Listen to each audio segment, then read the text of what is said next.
Buenos días, iglesia. Qué bueno poder estar conectados en este tiempo de aniversario. 11 años estamos celebrando. Estamos celebrando los 11 años de ver la gloria de Dios. Y el eslogan de este año, la palabra profética que Dios nos ha dado como eslogan, es que este año es el año de los nuevos cimientos. Y hoy vamos a hablar acerca de esos nuevos cimientos para la familia. Y realmente esos nuevos cimientos para algunos serán novedosos, para otros serán el recordar o el reforzar esos principios, pero realmente la palabra de Dios tiene el poder de que la palabra de Dios es viva y eficaz. Realmente la palabra que está ungida con el Espíritu Santo, la palabra de Dios, tiene esa particularidad que nunca deja de ser. Y qué bueno que podamos nosotros siempre valorar esa hermosa palabra de Dios para que esa palabra logre el fruto, logre ese resultado que todos anhelamos. Encontramos en la Escritura que la palabra es como esa semilla poderosa que cuando entra en corazones que son como tierras fértiles, logran su propósito. Entonces vamos a estar atentos a esos nuevos cimientos que Dios tiene hoy para la familia. Comenzamos leyendo el Salmo 127, el versículo 1, que dice: si el Señor no construye la casa, el trabajo de los constructores es una pérdida de tiempo. Si el Señor no protege la ciudad, protegerla con guardias no sirve para nada. En este salmo encontramos y en este versículo encontramos una profunda enseñanza, porque realmente muchas veces nosotros tendemos a repetir muchas veces el proceso de enseñanza de cómo formamos, de cómo construimos. Muchas veces hemos construido nuestros hogares o hemos tenido unos conceptos de familia que han pasado de generación a generación. Algunas veces con algunos aciertos, pero otras veces también con errores. Y lo más grave que nosotros podemos hacer cuando estamos construyendo familia es realmente no tener en cuenta esos cimientos, esos fundamentos de Dios que son útiles y necesarios para que podamos tener familias exitosas, familias que están dentro de la voluntad de Dios. Y hemos de pronto en este año hemos entrado en la conciencia de que necesitamos reforzar esos cimientos. Vemos muchos creyentes, muchos cristianos que desafortunadamente no se les ve el fruto, no se les ve la victoria. No son cristianos que están disfrutando de esos principios y por lo cual no se les ve reflejado el resultado en sus vidas.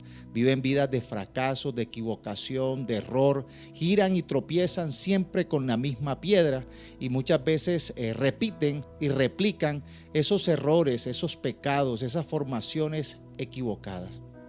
Escuché a un teólogo que decía que obviamente frente a la proliferación y al crecimiento de todas estas ideologías, estas políticas que son en contra de la iglesia, en contra del cristianismo, todo este espíritu anticristiano que está proliferando en este tiempo y que esperamos que realmente la iglesia pueda hacer ese muro de contención para que pueda frenar y contrarrestar todo avance del poder de las tinieblas. Pero si en caso llegara de pronto los tiempos finales y entonces se levantara ese gobierno de anarquía, ese espíritu de anticristo en el gobierno y empezara a perseguir a la iglesia y nos empezaran a prohibir poder tener entonces la Biblia, no, que se prohibiera poder nosotros de manera libre poder manifestar nuestra creencia y nuestra fe. Y entonces si nos quitaran la Biblia, si algo pudiéramos guardar del Evangelio, si algo de pronto pudiéramos atesorar y de pronto compartir para las generaciones futuras, es poder nosotros arrancar de la Biblia ese sermón poderoso que hizo Jesús en la montaña. El sermón del monte es uno de los grandes tesoros del Evangelio. Y lo encontramos en el libro de Mateo, en el Evangelio de Mateo, en el capítulo 5, 6 y 7. Si pudiéramos de pronto guardar o almacenar algo importante que tiene la esencia del Evangelio, pudiéramos nosotros arrancar esas hojas y esconderlas, y con la meditación de esa enseñanza que se encuentra en Mateo, poder nosotros disfrutar de esa gran esencia, de esos grandes cimientos y profundos cimientos que nos da el Señor para que podamos vivir un cristianismo de éxito, un cristianismo conforme al propósito de Dios. Y acá vemos entonces que en ese sermón del monte comienza Jesús hablando de las bienaventuranzas y da enseñanzas acerca de la familia, del matrimonio, del adulterio, del divorcio, acerca de los enemigos, del enojo y una cantidad de enseñanzas muy importantes y útiles que representan la esencia, el fundamento del cristianismo. Y la primera palabra, el primer argumento que muestra el Señor Jesús es la bienaventuranza de los pobres de espíritu. Mateo 5, versículo 3.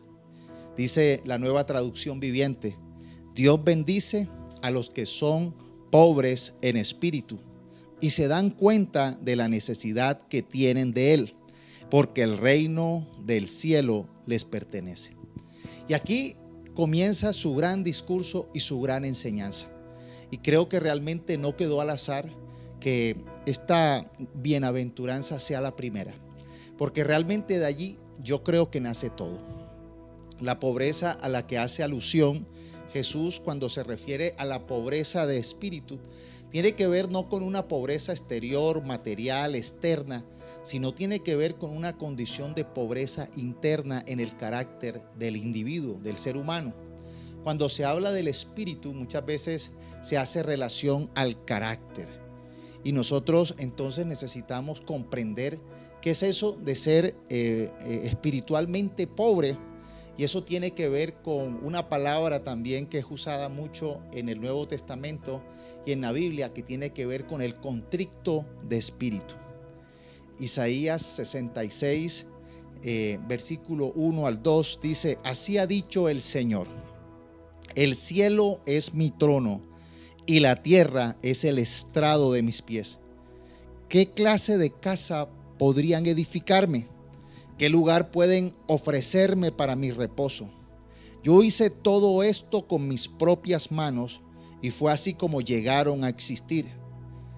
Mire aquí lo que dice: yo pongo la mirada en los pobres y humildes de espíritu y en los que tiemblan al escuchar mi palabra. Contrito de espíritu viene del latín contrictus, abrumado. Tiene que ver con aquella persona que está arrepentida, con aquella persona que se encuentra abatida por haber cometido una falta. El pobre de espíritu tiene relación con el contrito de espíritu, con aquella persona que hace un acto de contrición donde se siente arrepentido por el pecado, por la equivocación. Cuando el Señor nos habla acerca de que Dios bendice, de que es bienaventurado aquel pobre de espíritu, tiene que ver con esa característica de la contrición, del arrepentimiento, de la necesidad de Dios, de la necesidad de cambio. Y por eso nosotros necesitamos comprender que todo nace cuando nosotros tenemos una actitud de contrición, una actitud de arrepentimiento, de necesidad. La Nueva Traducción Viviente nos explica que aquellos que se dan cuenta de la necesidad que tienen de Dios. Si hay algo muy importante y muy necesario en las familias de hoy en día, es que muchas veces no tienen esa actitud de contrición, de pobreza de espíritu, no se dan cuenta que necesitan de Dios. Y algunos realmente han cometido un grave error al construir su familia con todos los cimientos menos con el más importante: tener la necesidad de Dios. Y algunos creen que no es importante educar, estructurar edificar su casa basándose en la necesidad de Dios. Y vemos que en el Sermón del Monte, en el capítulo 7, nos habla acerca, ya la parte final de este sermón, de esta enseñanza, Jesús nos habla del hombre sabio y el hombre necio. La diferencia del hombre sabio es que escuchó la palabra y la puso en obra y edificó su casa sobre la roca, que es la enseñanza de Cristo. La enseñanza principal, la roca principal, el cimiento principal es poder nosotros pedirle a Dios que edifique nuestra familia, que edifique nuestra casa, que nos proteja, que nos guarde. Realmente no tenemos nada si el Señor no está allí. En vano edifican la casa, construyen los edificadores si Dios no está edificándola. Y en vano se protege una ciudad si Dios no la protege. Sería realmente una gran pérdida, un gran fracaso. Sería como aquel necio que construyó sobre la arena sin cimientos, cuando nosotros no somos conscientes del principio, del cimiento tan importante que es tener un espíritu contrito, un espíritu que necesita de Dios, demostrar la pobreza que tenemos, porque si Dios no está allí, somos realmente miserables. Pero nosotros necesitamos tener mucho cuidado, porque este mundo realmente no cimienta en Dios, sino que ellos ponen su confianza en las cosas materiales. Por eso vemos que en Primera de Timoteo, el versículo 6 al 17, Pablo enseña a la iglesia lo siguiente: a los ricos de este mundo, mándales que no sean arrogantes, ni pongan su esperanza en las riquezas, que son tan inseguras, sino en Dios, que nos provee de todo en abundancia para que lo disfrutemos. Mira qué tan importante es que nosotros encontremos la diferencia entre el pobre de espíritu, el contrito de espíritu, aquel que quiere cimentar mostrando la necesidad de Dios y en ello encuentra realmente su prioridad y su característica fundamental y principal de construcción de hogar, de construcción de familia. Muchos, desafortunadamente, creyentes creen que lo más importante es cimentar en la consecución del dinero, en el materialismo, en la educación, en los principios que este mundo enseña, llenos de egoísmo, de avaricia, de competencia. Realmente el error de muchos es que no tienen en cuenta esta enseñanza que da Pablo, que los ricos de este mundo no pueden tener su confianza, ni ser arrogantes, ni tener su identidad puesta en las riquezas y en las cosas que ofrece este mundo. Nuestra confianza está en nuestro Dios, que provee para todo lo que necesitamos. No es que la riqueza sea mala, no es que tener el anhelo o la sana ambición de prosperar sea una equivocación.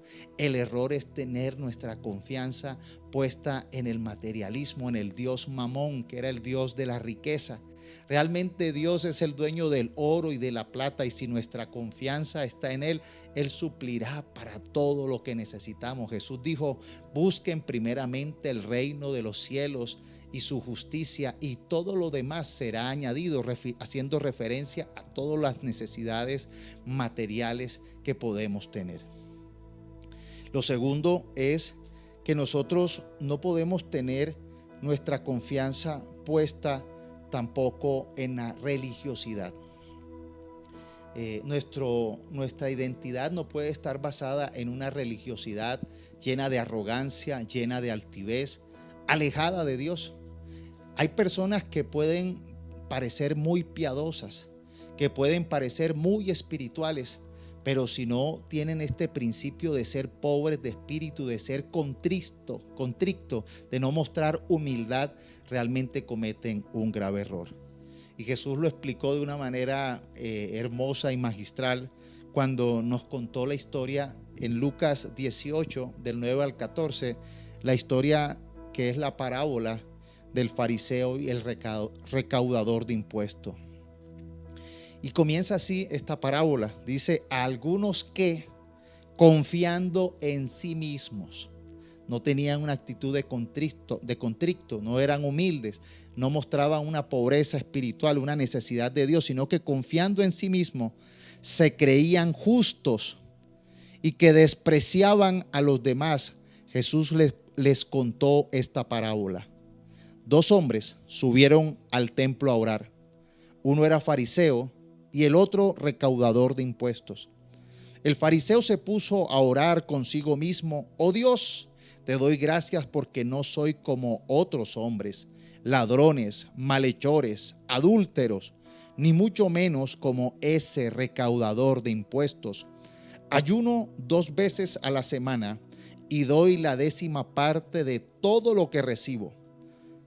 Dice el versículo 13, que en cambio el recaudador de impuestos, que se había quedado a cierta distancia, ni siquiera se atrevía a alzar la vista al cielo, sino que se golpeaba el pecho y decía: oh Dios, ten compasión de mí, que soy pecador. Les digo que este y no aquel volvió a su casa justificado ante Dios, pues todo el que a sí mismo se enaltece será humillado, y el que se humilla será enaltecido. Mire qué importante cómo Jesús nos enseña la actitud contrito, la actitud humilde, la actitud del arrepentimiento. Realmente, ¿a quién Dios escuchó? ¿Quién se fue a su casa justificado? El otro, lleno de orgullo, lleno de religiosidad, quería pretender impresionar a Dios. Y dice que él se oraba a sí mismo, se enaltecía. Realmente el orgullo, la arrogancia es una característica que nos impide acercarnos a Dios y que hace que Dios muchas veces nos mire de lejos. Ni siquiera escucha la oración de aquel que no tiene ese principio de tener un corazón contrito, de tener un corazón arrepentido, de tener un corazón humilde delante de Dios. El principio que nosotros queremos este año desarrollar en nuestros hogares, en nuestra familia, y que queremos realmente que sea una prioridad poner en nuestro hogar, es el principio de ser pobres de espíritu, de manifestar nuestra necesidad que tenemos de Dios. Si Dios no construye, si Dios no protege, si Dios no está con nosotros, estamos realmente perdidos. Por eso Dios quiere bendecir a la iglesia, quiere bendecir tu hogar, quiere bendecir tu familia, enseñándonos que nosotros podamos disfrutar de ese principio de siempre anhelar la urgencia, la necesidad de que Dios llegue a nuestra vida, a nuestros hogares. Podemos vivir cristianismos externos, podemos exteriorizar el cristianismo y todo puede quedarse en apariencia, pero el verdadero creyente es aquel que en su interior muestra esa necesidad de Dios. Lo segundo por lo cual vemos cómo una persona realmente muestra ser un pobre de espíritu, tener un corazón y una actitud correcta, es que tiene una total dependencia de Dios. Juan 15:5 nos habla lo siguiente. Jesús dijo: ciertamente yo soy la vid y ustedes son las ramas. Los que permanecen en mí y yo en ellos producirán mucho fruto, porque separados de mí no pueden hacer nada. No queremos ser creyentes que hacemos todo en nuestras fuerzas, que creemos que con nuestra sabiduría, con la doctrina, con nuestras capacidades o con nuestra inteligencia es suficiente y es necesario.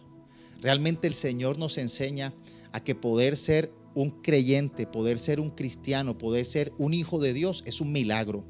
Y es un milagro donde actúa el obrar sobrenatural de Dios y nos permite nacer de nuevo.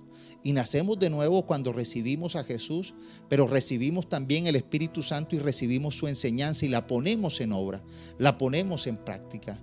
No podemos nosotros ser arrogantes, altivos y pretender que vamos a ser hijos de Dios en nuestra propia fuerza o en nuestros conocimientos.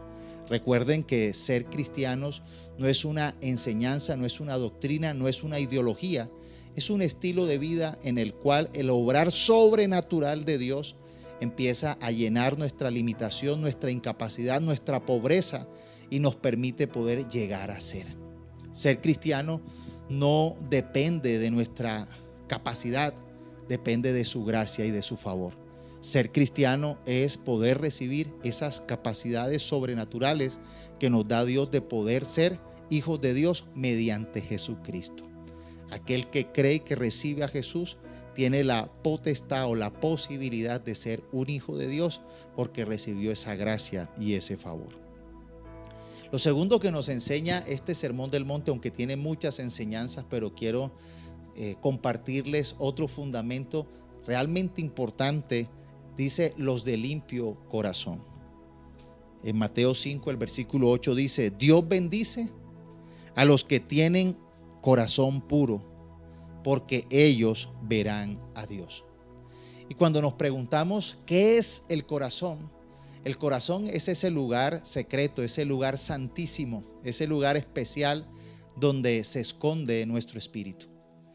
La limpieza tiene que ver con esa ausencia de todo aquello que puede ensuciar, que puede quebrantar la armonía de nuestro más elevado ser. Entonces el corazón abarca la voluntad, el asiento de los afectos y nuestros deseos. Es esa cámara secreta donde se esconde y se guarda nuestro espíritu. ¿Y qué significa tener entonces un corazón limpio? Es un corazón que se ha devuelto a la verdadera y original condición por la que fue creado. Ha vuelto a la perfecta armonía con la voluntad de Dios. Y realmente en eso se deleita.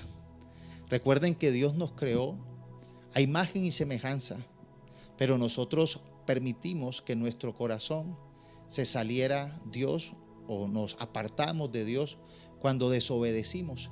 Y nuestro corazón se ha llenado realmente a veces de cosas vanas, pecaminosas, oscuras, engañosas, cuando hemos sido influenciados por el poder de Satanás que gobierna este mundo. Y podemos nosotros limpiar de nuestro corazón acercándonos nuevamente, devolviéndonos nuevamente a Dios. El Salmo 40, versículo 8 dice: Me complace hacer tu voluntad, Dios mío, pues tus enseñanzas están escritas en mi corazón. Y realmente nosotros, cuando analizamos y nos hacemos la pregunta, entonces, ¿cómo puede ser limpiado nuestro corazón que ha sido rebelde? Dice Jeremías que engañoso y perverso es el corazón. ¿Quién lo puede entender? ¿Quién lo puede escudriñar? Solamente Dios. Entonces, ¿cómo puede ser limpiado el corazón? A mí a veces me llama la atención cuando vemos en esas propagandas, en esos mensajes que son pagados, que hablan de esos productos para limpieza. Y vemos que hoy en día hay unos productos que uno echa en los tenis y hacen que sean repelente al agua, el mugre no entra. Hay algunas telas que ya vienen que cuando caen los líquidos o la mugre o cae grasa, pareciera que quedan impermeables hasta la mugre. Realmente son estos productos que han inventado ahora de limpieza que vemos que lo echan en los vidrios, en los vehículos, en los zapatos, y hace que la mugre y que el agua no los pueda permear. Y cuando uno ve eso, realmente eso es lo que ha hecho el Señor con nuestro corazón. Vemos que nosotros somos limpiados por la fe en la sangre limpiadora de Cristo. Por eso es muy importante nosotros orar con esa fe, que la sangre de Jesús nos limpia, porque es como ese producto que nos hace impermeables, que nos limpia, que nos hace limpios y nos permite permanecer limpios, aunque la suciedad de este mundo, aunque estemos en circunstancias que siempre están queriéndonos manchar, queriéndonos ensuciar, la sangre de Cristo nos tiene ese poder limpiador, purificador y santificador. Hechos 15, versículo 9 dice: Él no hizo ninguna distinción entre nosotros y ellos, pues les limpió el corazón por medio de la fe. Cuando nosotros creemos, cuando nosotros recibimos a Jesús, somos limpiados, somos purificados. Realmente esos productos que purifican, no hay producto más purificador, más limpiador que la sangre de Jesús, porque limpia nuestro corazón. Hechos 15, versículo 9 dice: ¿cuánto más la sangre de Cristo, que por medio del Espíritu eterno se ofreció a sí mismo sin mancha a Dios, limpiará de obras muertas nuestra conciencia para que sirvamos al Dios vivo? Nosotros podemos tener un corazón limpio no porque nacemos, no porque sea una característica propia de un ser humano natural, sino es porque cuando recibimos a Jesús, cuando nosotros aceptamos a Jesús, aceptamos su sacrificio. El Evangelio es la buena noticia de Dios, que quiere limpiar el pecado, que quiere perdonar. La única solución del pecado no es justificarnos, no es escondernos, no es negarnos, no es rebelarnos, es realmente presentar nuestro pecado a Jesús y Él nos perdona. Cuando aceptamos el Evangelio, Jesús vino con un propósito y era perdonar nuestros pecados. Y en la cruz pagó el precio. Y cuando nosotros con la fe en el Evangelio recibimos a Jesús, Él nos limpia, nos purifica y nos impermeabiliza para que nosotros podamos caminar en este mundo sin las implicaciones y sin aquella dificultad del pecado. Ahora que estamos en obra, en la construcción, ya estamos saliendo y ya vamos prontamente a disfrutar obviamente el avance de la construcción, pero fue muy duro cuando salimos nosotros de la parte de los cimientos, del barro, de la arena.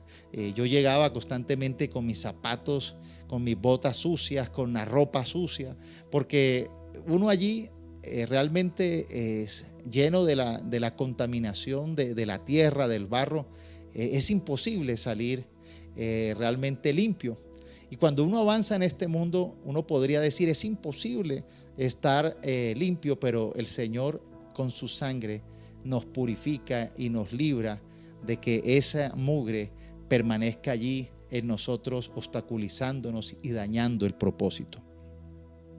Y lo segundo por lo cual se limpia nuestro corazón es con una continua permanencia en la verdad, en su palabra. Juan 17:17 dice: santifícalos en tu verdad, tu palabra es verdad. Nosotros encontramos que en el caminar, en el conocer y en el vivenciar su palabra, nosotros somos purificados. Conoceréis la verdad y la verdad nos hará libres. Y cuando nosotros conocemos la verdad, los propósitos, las promesas que tiene Dios para nosotros, entonces dejamos de creer en esas mentiras del diablo. Dejamos de estar inundados de esa corrupción, de ese engaño, de esa falsedad, y podemos nosotros tener esperanza, y nuestra fe está basada en la palabra de Dios, porque sabemos que cielo y tierra pasará, mas su palabra permanece. Nuestro corazón es limpiado cuando nosotros sabemos que somos perdonados por Jesús, que somos más que vencedores en Cristo, que podemos alcanzar esos propósitos y podemos ser siervos útiles y dar fruto abundante si estamos pegados a Él. Necesitamos cancelar esa mentira de Satanás que nos quiere hacer inútiles, que nos quiere tener paralizados, que nos quiere tener llenos de temor, que nos quiere tener llenos de condenación. En Cristo hemos sido purificados y santificados. La iglesia es santificada en Cristo para que logre su propósito de salvación, su propósito poderoso, y podamos nosotros avanzar en victoria. Efesios 5:26 dice: a fin de hacerla santa y limpia al lavarla mediante la purificación de la palabra de Dios. Nosotros somos la iglesia que somos santificados, somos limpiados, somos revestidos con una vestidura nueva cuando nosotros disfrutamos la palabra de Dios. La palabra de Dios es la lámpara, la que nos guía, la que nos transforma, la que nos permite caminar por tierra firme, la que nos enseña realmente el propósito de Dios. Por eso no pueden existir creyentes que pueden decir que tienen el corazón limpio y no desarrollan ese amor por la palabra, no desarrollan ese amor por conocer más de Dios. Entonces nosotros, cuando somos limpiados en nuestro corazón, podemos nosotros disfrutar la palabra, podemos disfrutar esa relación con Dios, esa comunión con Dios. Un corazón limpio adora a Dios en espíritu y en verdad. Un corazón limpio ama a Dios entrañablemente. Un corazón limpio disfruta de la iglesia, disfruta de la compañía de los hermanos creyentes. Un corazón limpio ve al mundo con los ojos de misericordia, ve al mundo con los ojos como lo ve Dios, porque Dios amó al mundo, que dio a su Hijo Jesucristo para que todo aquel que en Él crea no se pierda. Entonces, cuando nosotros hemos sido limpiados por la sangre de Jesús y por su palabra, entonces nosotros como resultados podemos amar, podemos tener una fe firme, podemos tener una paciencia, podemos perseverar en el propósito de Dios, podemos tener esperanza de que para Dios no hay nada imposible, y podemos nosotros orar por los miembros de nuestra familia que, aunque aparentemente estén lejanos, aunque aparentemente estén en rebelión, sabemos que el Señor que hizo la obra en nosotros de una manera sobrenatural, también la hará en ellos. Y nosotros no nos rendiremos, ni seremos aquellos que renunciaremos a que nuestros familiares también sean cimentados en el poder de Dios. Que Dios cambie ese corazón duro, que Dios cambie ese corazón lleno de oscuridad, de suciedad, de inmoralidad, de pecado, para que ellos también puedan disfrutar de esa bendición y de esa bienaventuranza de los limpios de corazón, porque los limpios de corazón son aquellos que verán a Dios. Y nosotros queremos que nuestra familia pueda ver, pueda experimentar, pueda testificar la gloria de Dios. Que nuestras generaciones puedan ver, puedan testificar la gloria de Dios. Por eso necesitamos pedirle al Señor que este cimiento de tener un corazón puro, de un corazón limpio, sea realmente una realidad en nosotros. Que en nuestro corazón esté primeramente esa adoración y ese amor a nuestro Dios. Cuando nosotros vemos que una de las causas de divorcio de los hogares, que muchas veces la intolerancia en las relaciones, que muchas veces se destruyen las amistades y las buenas relaciones, es por la dureza de corazón. Porque muchos creyentes, aunque conocen que Dios perdona, aunque saben que la sangre de Cristo tiene este poder transformador y la palabra nos insta a que podamos amar, a que podamos realmente tener buenas relaciones, muchos se resisten a que el obrar del Espíritu Santo, al obrar de este efecto transformador de Dios. Y por eso la palabra nos invita a que nosotros no seamos rebeldes, no resistamos a la obra del Espíritu Santo, que no lo entristezcamos, que no extinguimos, que no apaguemos al Espíritu Santo, sino que permitamos que Él limpie nuestro corazón, porque la dureza de corazón es la que hace realmente que seamos como tierra infértil. Cuando vemos la parábola del sembrador, dice que una de las semillas cayó en la tierra dura. Es el corazón duro, es el corazón que no ha sido ablandado, es el corazón que no quiere realmente dejarse ministrar, transformar. La otra semilla cayó en el corazón que, aunque era medio blando, tenía rocas, tampoco prosperó. Y la otra semilla cayó en una tierra que podría ser blanda, pero estaba muy mal rodeada con esos malos principios. El corazón estaba en las riquezas.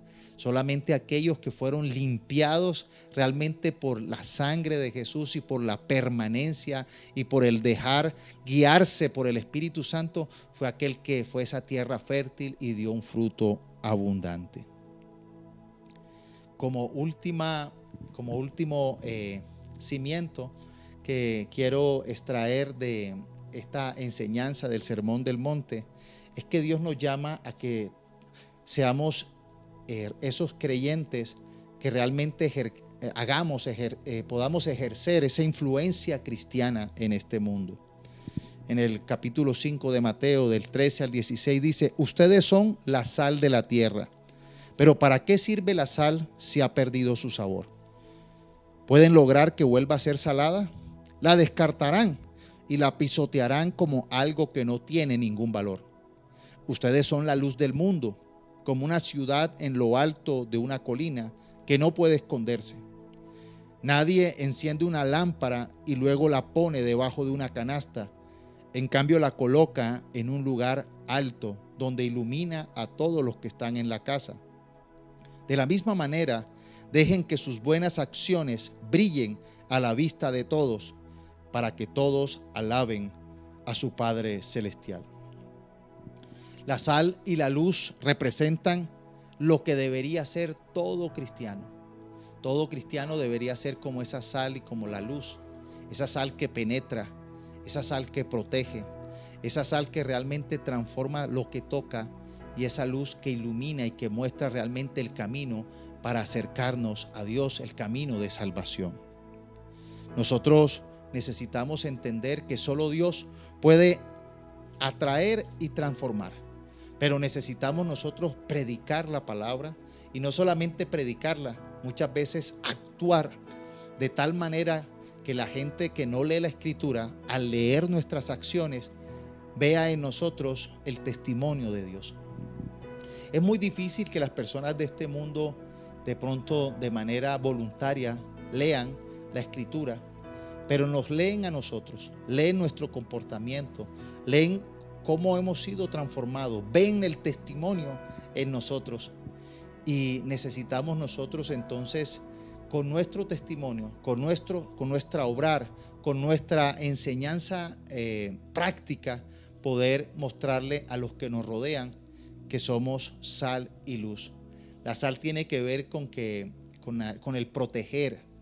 Cuando nosotros hoy en día pues tenemos refrigeradores, tenemos enfriadores, en esta época no existía esos enfriadores, ni congeladores, ni neveras.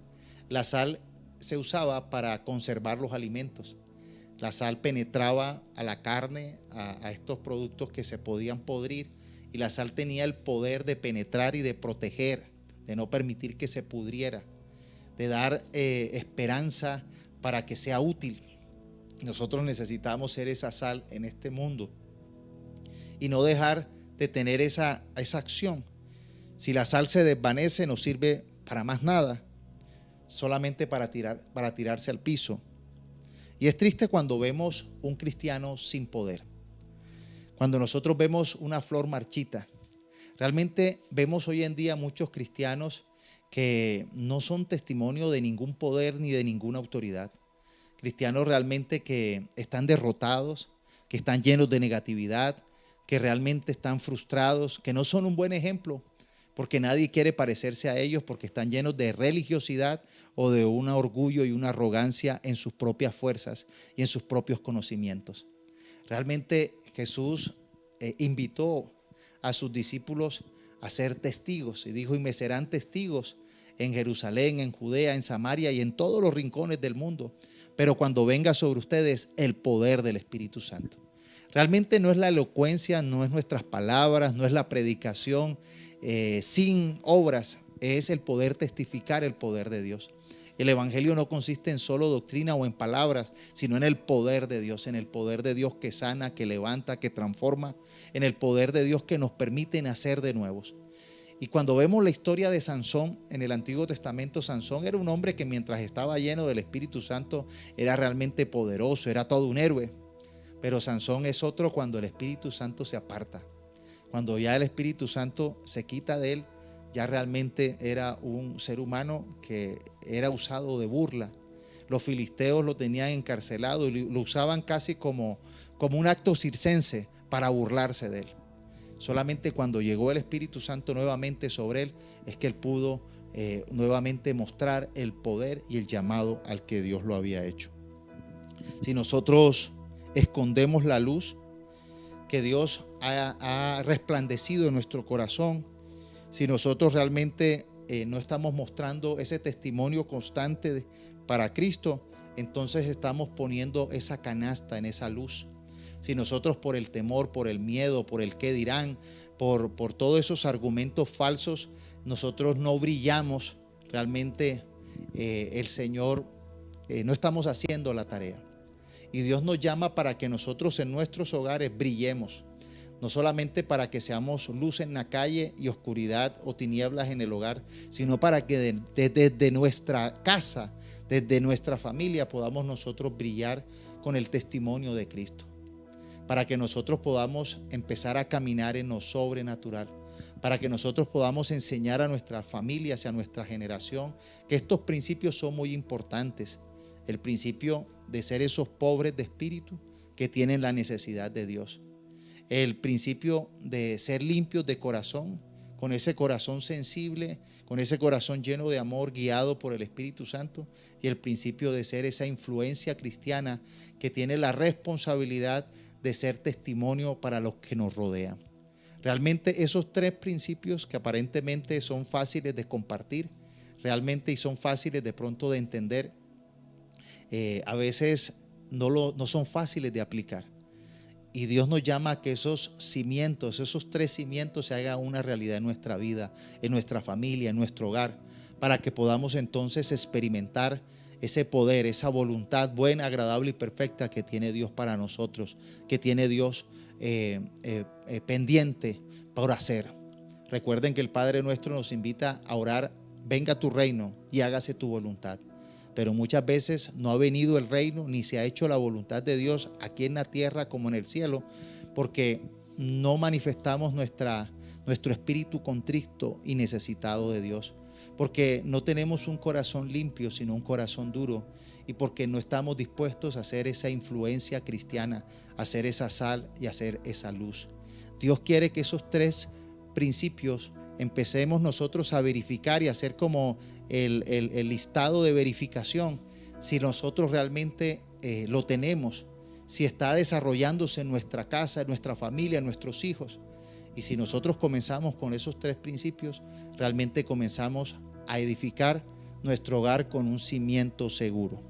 Yo le pido al Espíritu Santo en este momento que sea ministrando tu corazón, que te permita poder manifestar tu necesidad de Dios, que no tengas tu confianza puesta en lo que tienes, en tus conocimientos o en las cosas de este mundo, sino que tengas tu confianza y tu necesidad puesta, tu urgencia puesta en la necesidad de que Dios llegue a tu vida. Si de pronto eres padre o eres madre, que la importancia no sea darle a tus hijos una educación con los estándares de este mundo. Algunos se preocupan en que sus hijos estudien en el mejor colegio, tengan las mejores enseñanzas, estén en las mejores universidades, estén rodeados con las mejores familias o las familias de mayor nivel económico. Y realmente ese es el pensamiento de las personas de este mundo. Lo más importante que puedes tú dejarle a tus hijos es que Dios sea su herencia, es que el Señor esté con ellos, que Dios sea lo más importante.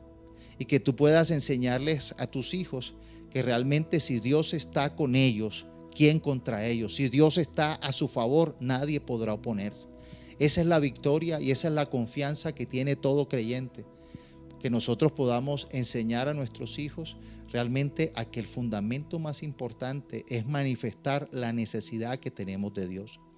Y esa necesidad de Dios nos va a llevar también a que oremos, a que pidamos, a que busquemos, a que anhelemos, a que honremos, a que reconozcamos que necesitamos más de Dios. Estamos orando para que la iglesia sea avivada, sea despertada, no con cristianos superficiales, sino con cristianos que realmente desde su interior manifiestan la pobreza y la necesidad que tienen de Dios. Yo quiero manifestar públicamente, y quiero que tú lo hagas, acerca de esa necesidad que tengo de Dios. Necesito más de Dios y quiero que Dios entre más a mi vida, a mi casa, y que Dios entre más a mi iglesia, a la ciudad, que transforme todo a su paso. Lo segundo, oro para que Dios sea limpiando nuestro corazón. Muchas veces el corazón del creyente está lleno de amargura, está lleno de odio, está lleno de emociones y sentimientos negativos, no propios de un hijo de Dios. Y eso realmente no va a ser cambiado en tus fuerzas ni en las mías.